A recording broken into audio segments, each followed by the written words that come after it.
what are the highest teachings in Buddhism that have been kept secret from the public for thousands of years? Well, those teachings are known as Dzogchen, and they are part of Vajrayana Buddhism, Tibetan Buddhism, if you will. Now, Dzogchen is not very secret anymore, but the problem is that the teachings are often misunderstood. There are a lot of mistranslations out there, and they are often explained in a very wishy-washy way that lacks depth and substance, right? And so that becomes a big problem when we are trying to understand these higher teachings in Buddhism. But today I want to dispel all of that illusion. I want to go deeper into the tradition, not just give you a very generic understanding of what Dzogchen is. Now, that's a big part of the problem and why people don't understand Dzogchen to its nth degree. Maybe because they want to keep it within the monasteries and so forth and so on. But a lot of the interpretations out there, even through books and maybe online, are not so vast or in depth. So I want to get down to the nitty-gritty with you today in regards to what Dzogchen is. And I want to fix all of those problems, those misunderstandings, mistranslations, and lacking depth and substance, so that I can help you grow with the teachings. Now, before I get into explaining the teachings of Dzogchen, I want to explain to you where a lot of my knowledge has come from in regards to the depth of these teachings. And they come from all of the teachers that I've learned from throughout my life. And those teachers are Dilgo Khyentse Rinpoche, Tulku Urgyen Rinpoche, Keith Dowman, Chogyal Namkhai Norbu, Alan Wallace, and obviously the Dalai Lama. I've learned a lot from many of them, and I've learned from many other teachers as well. And I would say my primary teacher is Tulku Urgyen Rinpoche. But at the same time, I've spent time in Dilgo Khyentse Rinpoche's monastery. I've learned quite a lot actually from the teachings of Keith Dowman and his wonderful translations of Dzogchen. He's dedicated his life to these teachings, and he actually spent most of his life in Kathmandu in Nepal. And so he's really dedicated his life to these teachings and explains them very well. And so I've learned from a lot of teachers, not just those ones, other ones on the fringes, but mainly those ones. And so that's where a lot of my knowledge comes from. It comes from the traditional aspect of Dzogchen, not some sort of wishy-washy understanding, New Age understanding that you find in the modern day, right? So even teachers like Keith Dowman are highly critical of those New Age teachings in the modern day. And so they are the teachers that I've learned from, and that'll give us a good grounding in the actual teachings. But before I get into the teachings, I want to explain to you the origins of these teachings, right? Where did Dzogchen come from? Now, there are 4 stories of how Dzogchen developed and was brought into the world. Now, the first one's a little bit fantastic, but I have to get it out of the way because some people actually think this is how Dzogchen actually came about in the first place. And though it's a fantastic idea, it's a wonderful idea, I'm not sure if there's a lot of truth to it. But the first idea is that the actual teachings came from the Buddha, right? They came from Gautama the Buddha, Siddhartha Gautama. And the Dzogchen teachings he kept for his inner sanctum. Now, a lot of people do believe this, right? That he kept this for the inner sanctum, and then it was passed down to Nalanda University to the great scholar sage Nagarjuna, right? Who was considered the second Buddha. And then the teachings of Dzogchen traveled from Nalanda University in Bihar in India all the way to Odiyana, which is kind of northern Pakistan. It was called Odiyana at the time. And so, which would be considered Bharat, in its totality, right? It would be considered ancient India. And so it apparently traveled to Odiyana, and then it found the sage Garab Dorje. And then Garab Dorje passed down the teachings to Padmasambhava, Guru Rinpoche, if you will. And then Padmasambhava took the teachings into Tibet, right? And so this is a fantastic idea. It's a lovely story. It kind of reminds me of the Journey to the West, these type of mythologized stories of actually real sages, but then there's a lot of fiction that's added around it. Now, though this is an extraordinary story, it's not commonly accepted in the world. Now, the second story of how Dzogchen was developed was through the 12 Dzogchen Buddhas, who were considered the 12 Dzogchen Buddhas. Now, these Buddhas are more like deities rather than actual people. And they all represent an age of the universe, actually, an age of the universe. And they are passed down. And the 12th Dzogchen Buddha was actually Siddhartha Gautama, was Shakyamuni Buddha, right? The actual Buddha of our age. And so that again is another extraordinary, fantastic story. It's not highly considered amongst Vajrayanans and Mahayanans, but it's still a story that's out there nevertheless. It's an interpretation of how Dzogchen developed was through these deities down to the Buddha. Now we get to the last two stories and lineages of how Dzogchen developed, which are both considered true because we're looking at it from the Nyingma tradition, which is the old school of Vajrayana Buddhism, Tibetan Buddhism, or the ancient school. It's the oldest of the four schools in Vajrayana Buddhism. And then we have the Bon tradition, which is indigenous to Tibet, right? We have to remember that Vajrayana Buddhism came from India, came from Odhyana, and through Padmasambhava. Padmasambhava brought Buddhism to Tibet. That's why Padmasambhava is highly venerated in Tibet and the Vajrayana tradition. And as I said, his other name is Guru Rinpoche, right?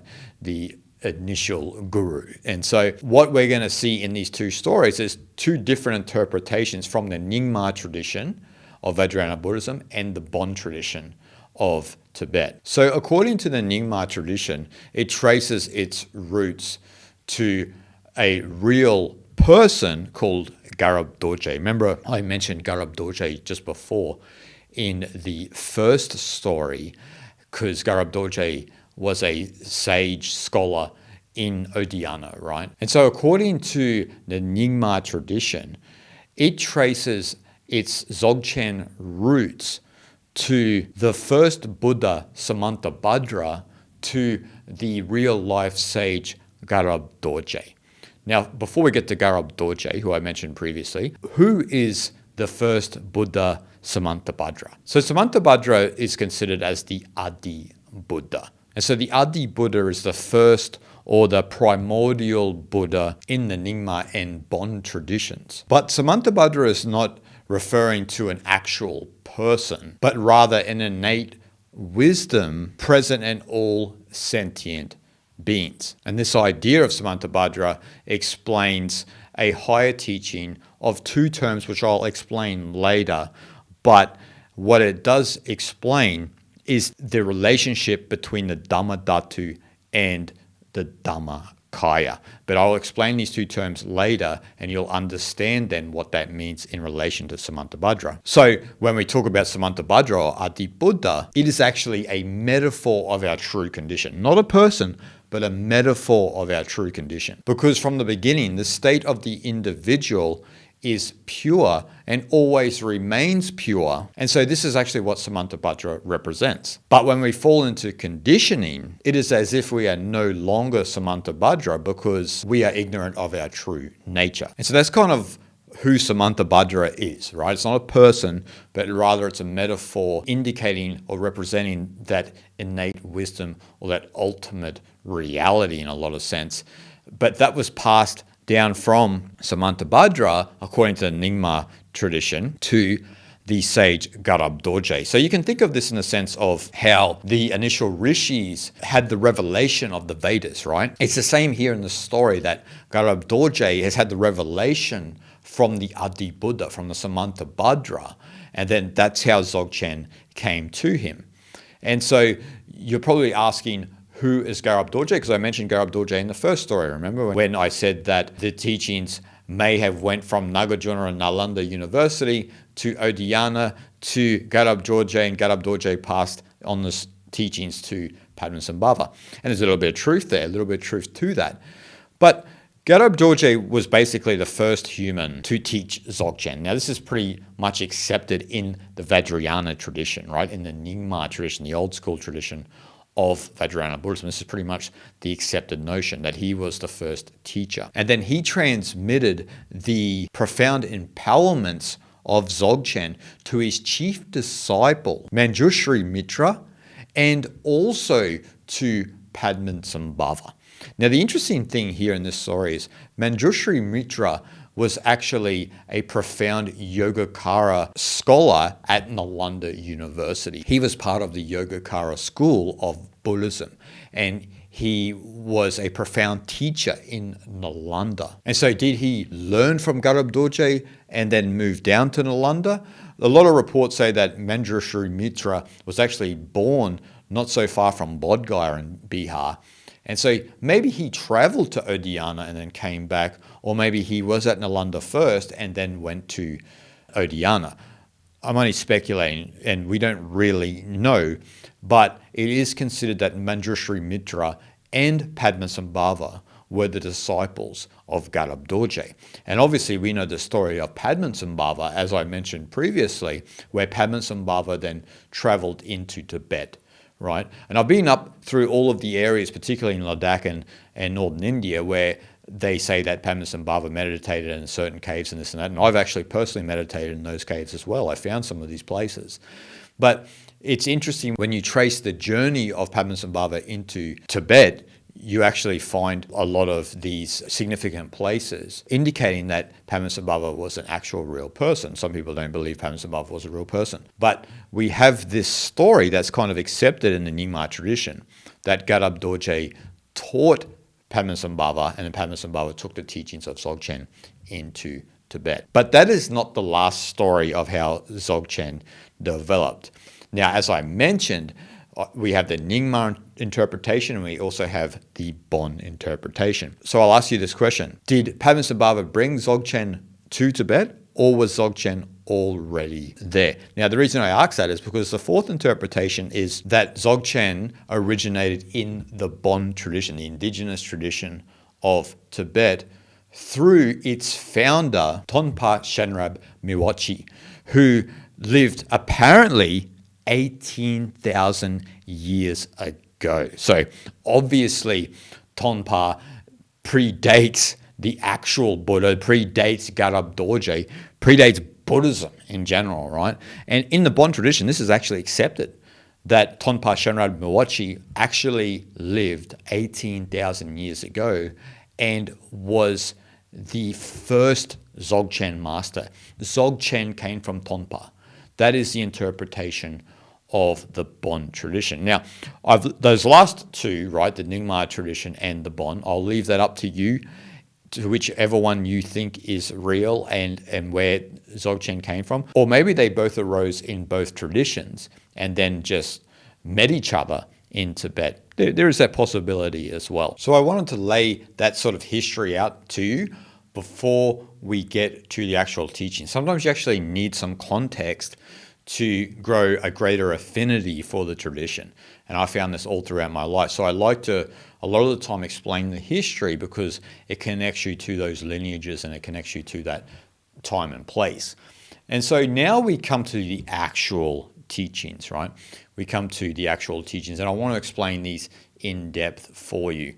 Now, before we get into Dzogchen, I want to read you a quote from Chogyal Namkhai Norbu's fantastic book, Dzogchen, the Self-Perfected State. I absolutely love this book. But I want to read you a quote from this to give you a brief segue into what the actual teachings of Dzogchen are. Someone who begins to develop an interest in the teachings can tend to distance themselves from the reality of material things, as if the teachings were something completely apart from daily life. Often at the bottom of all this, there is an attitude of giving up and running away from one's own problems, with the illusion that one will be able to find something that will miraculously help one to transcend all that. But the teachings are based on the principle of our actual human condition. We have a physical body with all its various limits. Each day we have to eat, work, rest, and so on. This is our reality, and we can't ignore it. The Dzogchen teachings are neither a philosophy, nor a religious doctrine, nor a cultural tradition. Understanding the message of the teachings means discovering one's own true condition, stripped of all the self-deceptions and falsifications which the mind creates. The very meaning of the Tibetan term Dzogchen, great perfection, refers to the true primordial state of every individual and not to any transcendent reality. So Chogyal Namkhai Norbu here explains Dzogchen as the great perfection.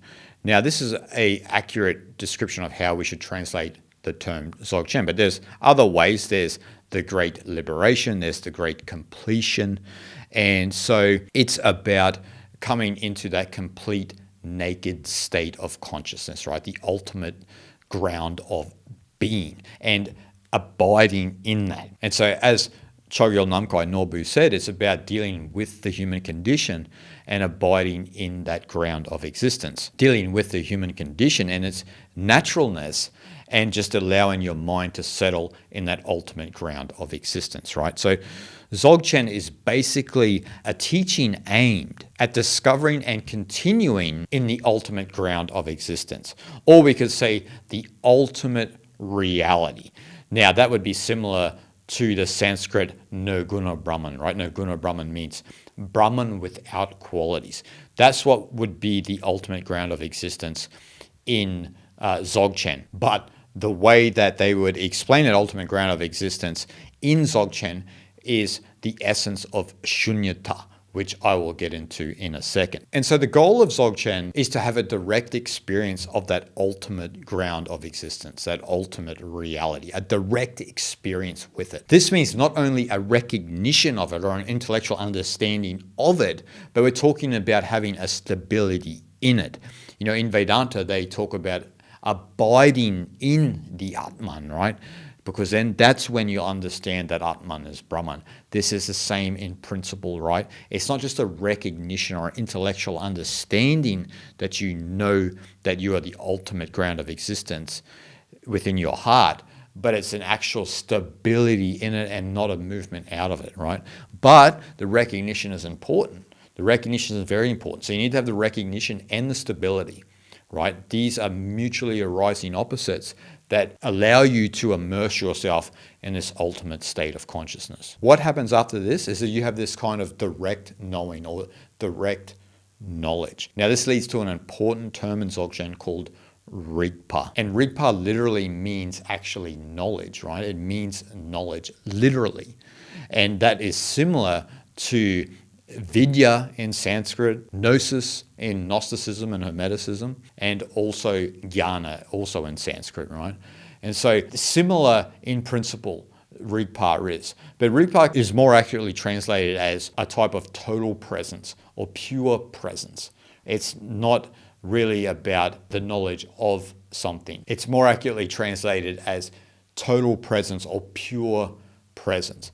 But knowledge is still suffice if we're talking about direct experiential knowledge of that ultimate reality and an abidance and a stability in that, as I said, with the recognition and the stability. So Rigpa really refers to an intuitive and direct knowledge of the primordial condition maintained as a living presence. So again, as I said, Rigpa can be more accurately known as total presence, having that stability in the ultimate ground of existence.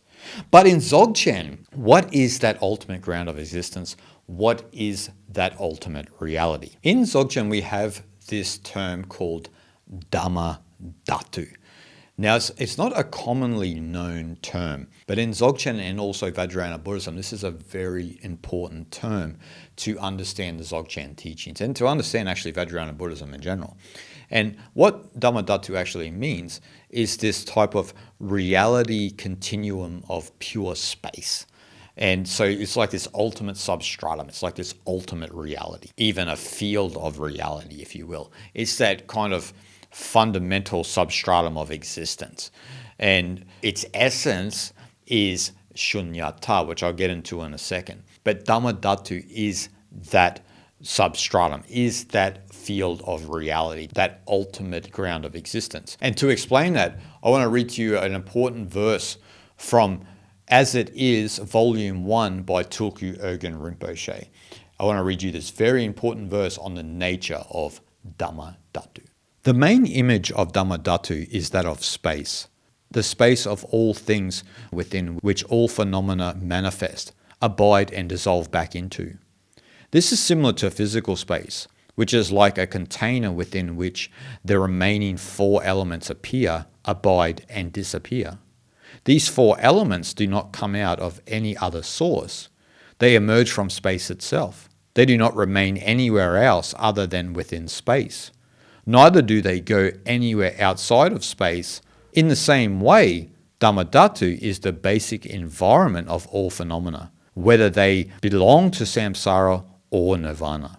It encompasses whatever appears and exists, including the worlds and all beings. Everything takes place within and dissolves back into the state of Dhammadhatu. Dhammadhatu encompasses all of samsara and nirvana. It doesn't include only nirvana and exclude samsara. It's not like that. External phenomena appear within space, remain within space, and disappear within space again. Is there any place where earth, water, fire, and wind can go that is outside space? Don't they always remain within space? When they disintegrate, isn't it within space that they dissolve? Is there any place at all to go to which is beyond or outside space, which is somewhere other than space? Please understand very well this symbolic resemblance between Dhammadhatu and physical space. So this space analogy of Dhammadhatu is very important for us to understand, especially in relation to our Buddha nature, what it actually means to our Buddha nature, which I'll explain in a minute. But you have to keep that sort of analogy in your mind when you're thinking about Dhammadhatu and this type of space analogy. Remember, Dhammadhatu encompasses both samsara and nirvana. And this is a very important understanding. It's not either or, right? It's not that you are bound to time and that you blow the candle out and transcend time. This is above all of it, right? It's not one or the other. It transcends it. And this is what true non-duality is in Dzogchen. And so the questions that we need to ask in relation to what this analogy means to us and our Buddha nature, as I said, which we'll get into, is how does this analogy, the space analogy, relate to us on an individual level? And what is the essence of Dhammadhatu? Now, to answer the first question, we need to address the latter. Now, the essence of Dhammadhatu is shunyata. Now, shunyata is one of the most mistranslated and misunderstood words that there are in the entire world when it comes to spiritual knowledge. A lot of people incorrectly just say shunyata means empty, or they say emptiness in the sense of being in relation to just pure void or nothingness, right? Empty. And this is actually an incorrect translation. Now, I want to read to you a quote again from As It Is, Volume 1 by Tukul Urgyen Rinpoche, where he addresses the Prajnaparamita and he goes in depth into actually what the nature of shunyata is. In the Prajnaparamita scriptures, you find the statements, outer things are emptiness, inner things are emptiness. Emptiness is emptiness. The vast is emptiness. The ultimate is emptiness. The conditioned is emptiness. The unconditioned is emptiness. Emptiness here should be understood as empty cognizance. Please understand this. The suffix "ness" implies the cognizant quality. We need to understand this word in its correct connotation. Otherwise, it sounds too nihilistic to simply say that outer things are empty. If we understand emptiness as empty or void, rather than empty cognizance, we are leaning too much towards nihilism, the idea that everything is a big blank void. This is a serious sidetrack. The Buddha initially taught that all things are empty. This was unavoidable. Indeed, it was justifiable because we need to dismantle our fixation on the permanence of what we experience. A normal person clings to the contents of his experiences as solid, as being that, not just as mere experience, but as something which has solidity, which is real, which is concrete and permanent. But if we look honestly and closely at what happens, experience is simply experience, and it is not made out of anything whatsoever. It has no form, no sound, no color, no taste, and no texture. It is simply experience, an empty cognizance. This accurate interpretation of shunyata changes the entire game, right? We're not just thinking about it being pure void, pure empty. We're thinking about it in the sense of empty cognizance, because that's how it should be translated, right? And there's reasons for this. And this will relate to Buddha nature in just a minute, where I will explain how shunyata relates to our Buddha nature in the form of the trikayas. But first, let's address shunyata here, right? Empty cognizance. This is a game changer for all of us, right? You don't have to then just think, oh, empty, it's empty, everything's empty, and so forth and so on. This is an incorrect way of understanding and seeing the world. And actually, this is not the heart of what the Buddha taught. So we need to think of emptiness in this sense, right? It's this self-existing wakefulness in which there is no thing to see, right? Think about that. It's this self-existing wakefulness, this total presence, right? Remember when I mentioned Rigpa? It's this total presence, but there's nothing to see, not even an object of knowledge in your mind, but there's a cognizant quality there. There's an awareness that is there in this Dhammadhatu substratum, which is emptiness, is shunyata. And so there are two kinds of empty, as Tulku Urgyen Rinpoche was alluding to. There's empty and emptiness, right? Now, in relation to the Dhammadhatu space analogy, right, space is empty, right? The mind is emptiness. Think about that. Now, we can think about this on a few different layers and a few different levels. But space is empty, the mind is emptiness. Now we're trying to get sort of a macrocosmic view of this understanding. So mind in its essence is empty, yet its nature has a cognizant quality. So that knowing in our mind is actually there. What knows the emptiness, right? Think about that. When people say it's completely empty, so shunyata is completely empty, there would be no knower to even know that it was empty. Right? And this is the point that Tulku was trying to get to. The mind's nature is to have that, it has that cognizant quality. It has a knowing or an awareness of the emptiness, right? And so you have this two-part mutual arising within your mind. It's not one or the other. It's not empty. It's emptiness. So being empty and being cognizant are a primordial unity. The cognizant quality of the empty mind is ever knowing. Whatever takes place can be known, no matter whether it's samsara or nirvana. They can both be known because the mind is empty cognizance. It's not just empty. If it was just empty, then there would be no knower to know of even samsara and or nirvana. So we could say that these two are the real and the seeming, right? So the real is empty. The seeming is that there's something that experiences whatever is. And this is this primordial unity. And so we are empty in essence, cognizant by nature, and able to perceive with no barriers between these two aspects. And this actually leads into the first question I asked, right? How does this space analogy relate to us on an individual level? So now we have an understanding of what shunyata really is. It's empty cognizance, right? It's empty in essence and cognizant by nature. And these are a primordial unity. And so you can, even when you get a greater awareness of yourself, you can actually see that. And there are meditation practices, advanced ones in Dzogchen, that address this. And maybe I'll make some future content about that. If you like, please leave a comment about that. But there are meditation practices to understand this empty cognizance. So this is actually the nature of the mind, right?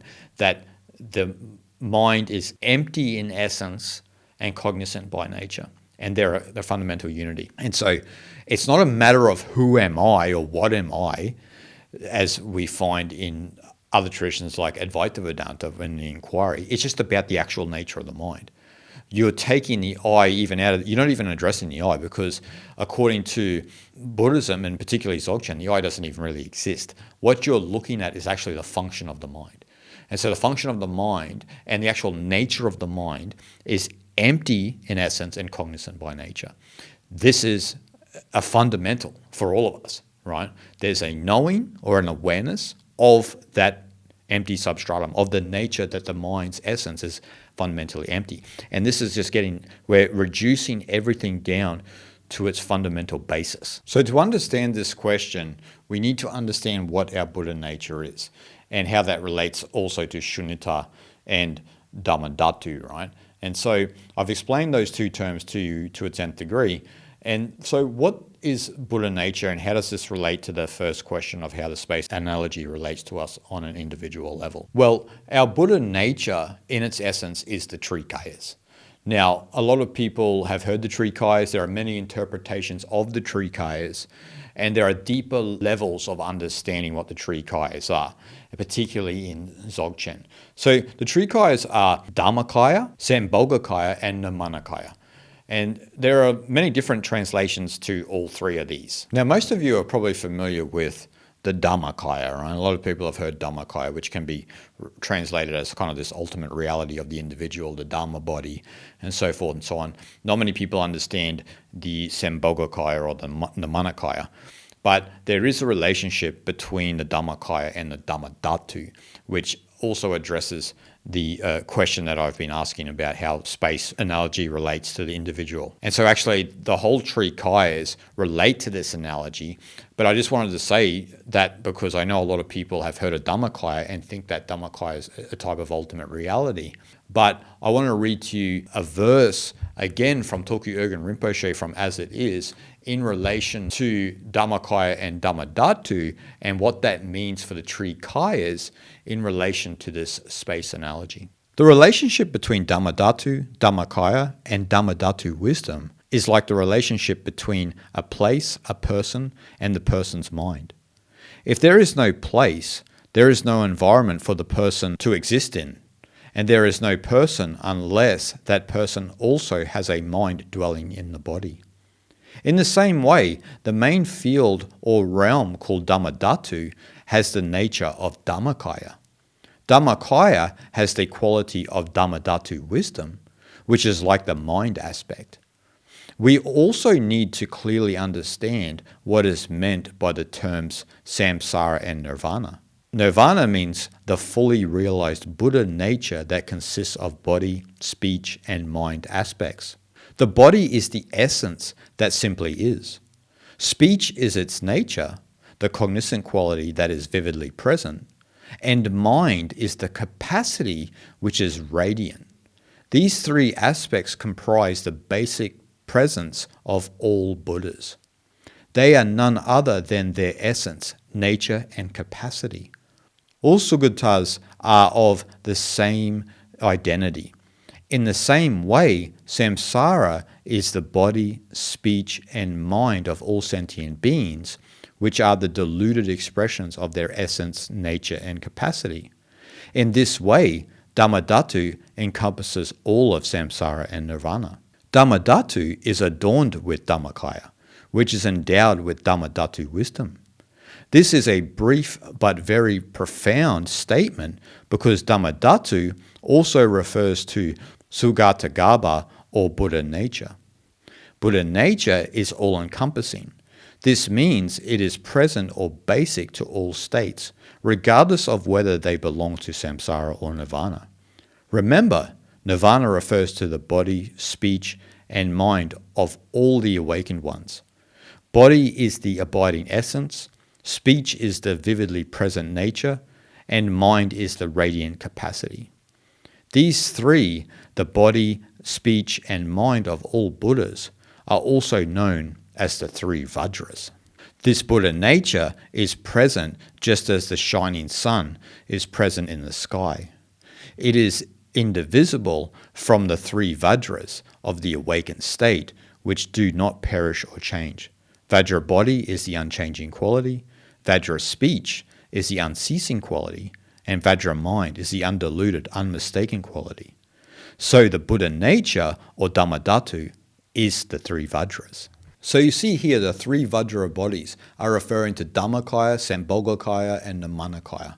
And so the Dhammakaya is the essence, and the Sambhogakaya is the nature, and the Nirmanakaya is the capacity. And so what this actually means is that Dhammakaya is the fundamental substratum, right? The empty aspect of the ness, right? And so this is the pure space analogy. And so Dhammakaya is like a pure reflection of Dhammadhatu, right? This Vajra body, the Dhammakaya, is a reflection of the Dhammadhatu.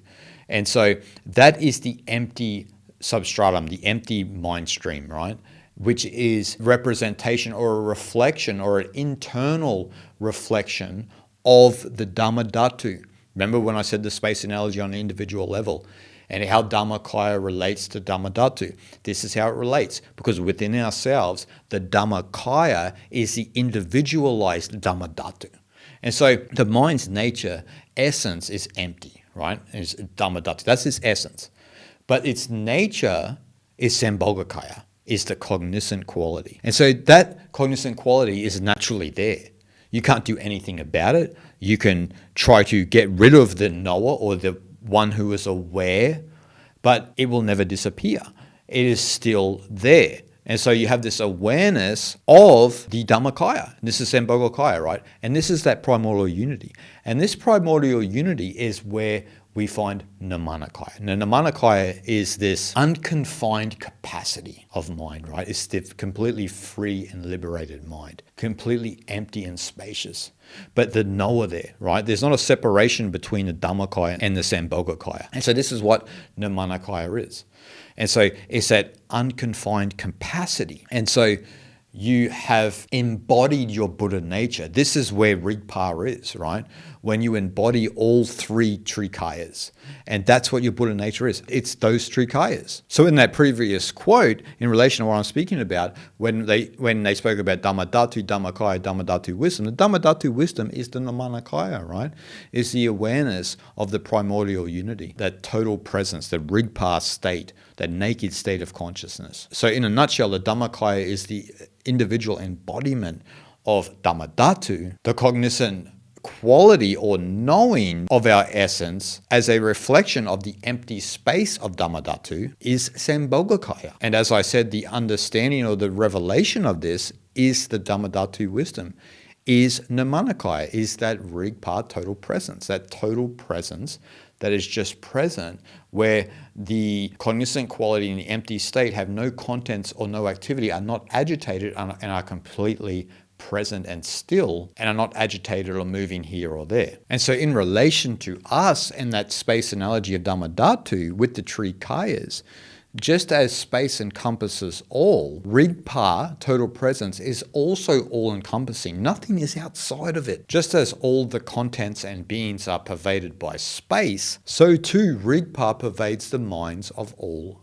beings. It's just that's our natural state. And the reflection of that in relation to Dhammadhatu is Dhammadhatu pervades even samsara and nirvana.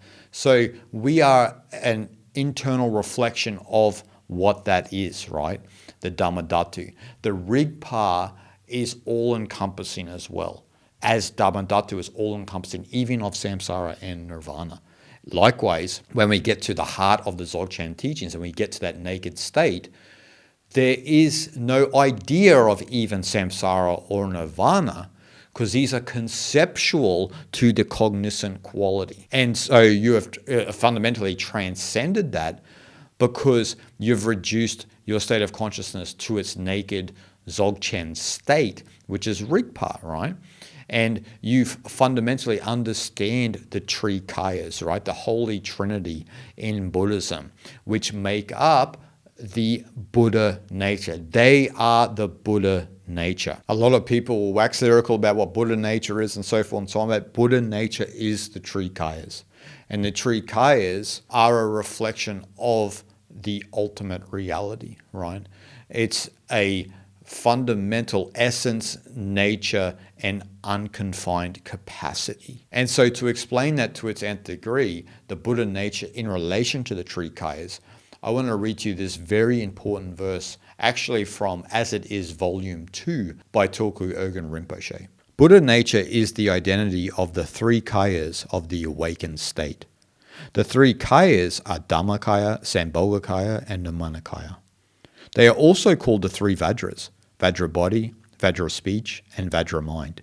It is taught that the empty essence is Dhammakaya, the cognizant nature is Sambhogakaya, and the unity of the two, the unconfined capacity, is Nirmanakaya. The essence of mind is primordially empty. This is exactly what we call Dhammakaya. If you want to use an example, this emptiness is like space. Space is not something that you can see, hear, smell, taste, touch, or think of in terms of an entity that is pleasant or unpleasant. Space here is an analogy, not the actual literal meaning. When the Buddha said, no form, no smell, no taste, no sound, no texture, no mental object, that describes how our mind is.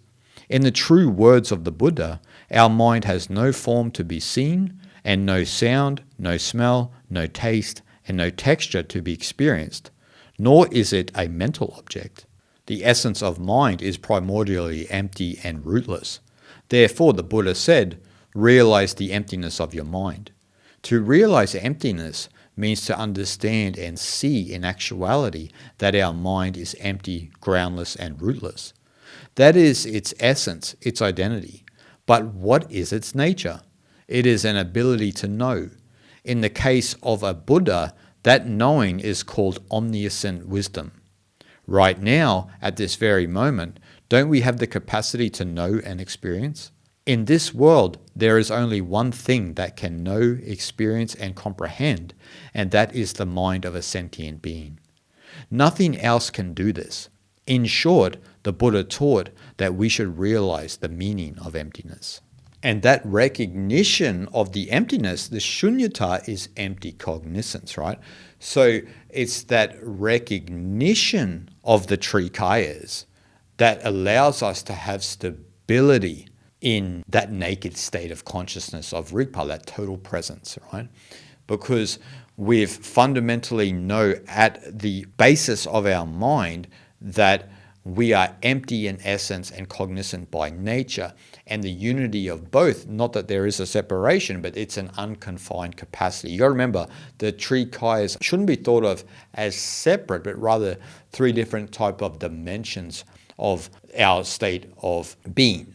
And so you've got these trikayas, an abidance and a stability in this, which allows you then to understand the true nature of Dzogchen, that naked state, the ultimate ground of being, because you, in a sense, have become a reflection of it. And so I know there's a lot there for you to contemplate upon. And it's very important that you understand these teachings to the nth degree. Study them, contemplate them, because Dzogchen itself, the teachings of Dzogchen, are probably one of the highest, if not the highest, spiritual teaching in the world, once you understand it and once the penny drops. When you understand some of the conceptual framework that is built for Dzogchen, and you understand it at the depth, as I said, we went through the gamut of Dhammadhatu, Shunyata, and the Trikayas, and also Rigpa. Once you understand all those, then you come to the absolute state of consciousness. It'll allow you to have not only the recognition, but the stability in it. And Dzogchen's emphasis is a lot on the stability in that ultimate ground of being. And that ultimate ground of being is our Buddha nature, is the Trikayas, right? Once we understand that we are empty cognizance, then it is a lot easier to abide in that state.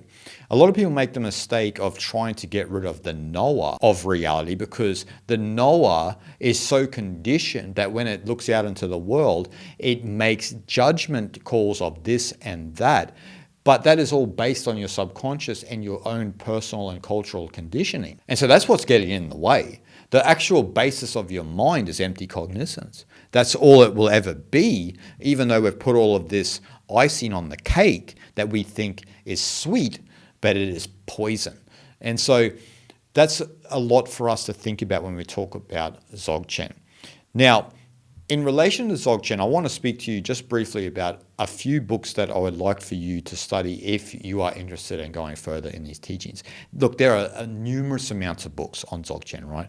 Numerous amounts of books. But I wanted to mention a few in relation to the teachers that I mentioned earlier to you. Now, some of these books I actually mentioned throughout this talk, but the first book is Dzogchen, The Self-Perfected State by Chogyal Namkhai Norbu. I absolutely love this book. This is a really good introduction to Dzogchen if you're really interested.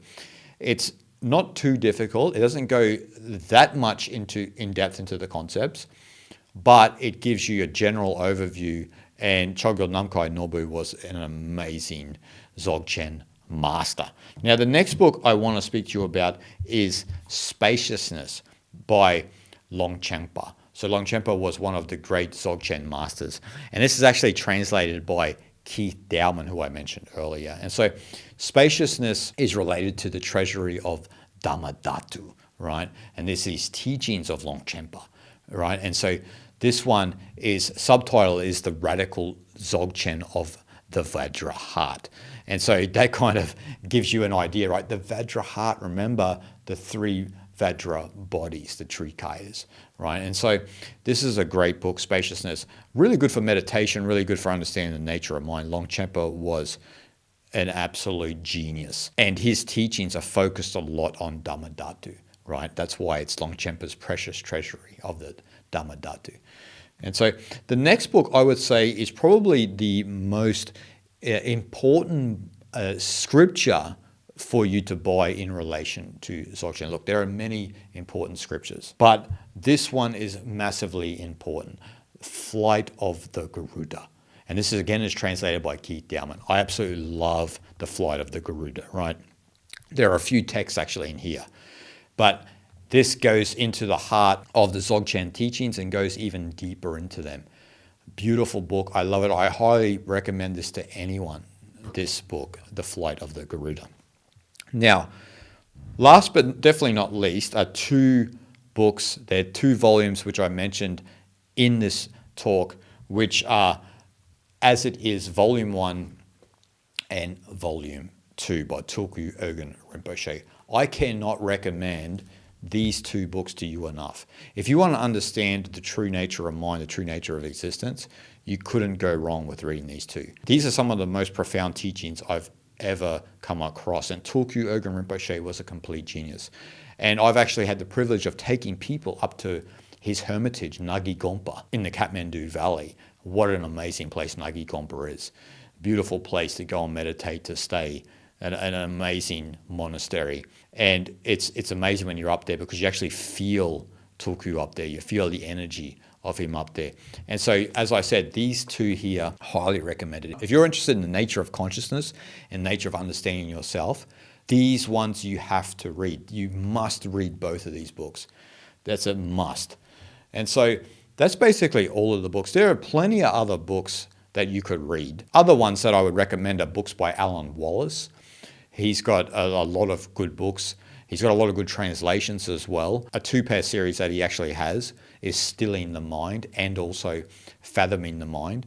Those two are amazing. And he's actually translated some amazing Dzogchen masters as well. And obviously you can't go wrong with reading Dzogchen by the Dalai Lama. That's another great book. And so that would be a good start for all of you, any of those books, right?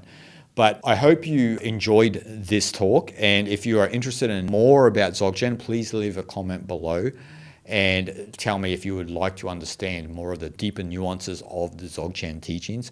As I said, these teachings weren't for everyone thousands of years ago, but because of the advent of technology, the internet, online bookstores, then the Dzogchen teachings are basically everywhere now, though a lot of people don't know the right books to read and the right teachers to follow. And so that becomes a big problem in the modern day, obviously. And so hopefully I addressed a lot of those issues in this talk. And so again, if you're interested, please leave a comment below and let me know if you would like to see more content on Dzogchen. And I hope you're all safe and sound, and I look forward to seeing you guys in the next one. Shanti, Shanti, Shanti.